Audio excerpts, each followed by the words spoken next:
So Susan's demonstrating a nice little hip external rotation drill for us here.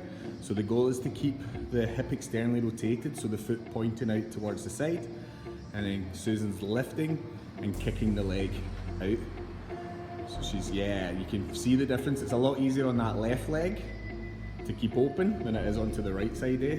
So lift, yeah, that's better. Kick, nice. And from the side, we're just trying to make sure that Susan's staying nice and tall through her mid-back.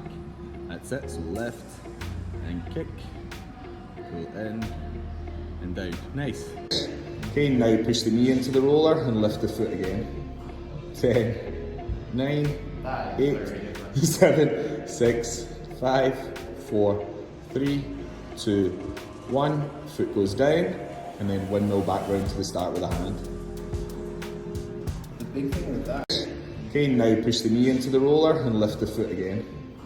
10, 9, 8, 7, 6, 5, 4, 3, 2, 1. Foot goes down, and then windmill back round to the start with a hand. The big thing with that. Okay, now push the knee into the roller and lift the foot again. 10, 9, 8, 7, 6, 5, 4, 3, 2, 1. Foot goes down, and then windmill back round to the start with a hand.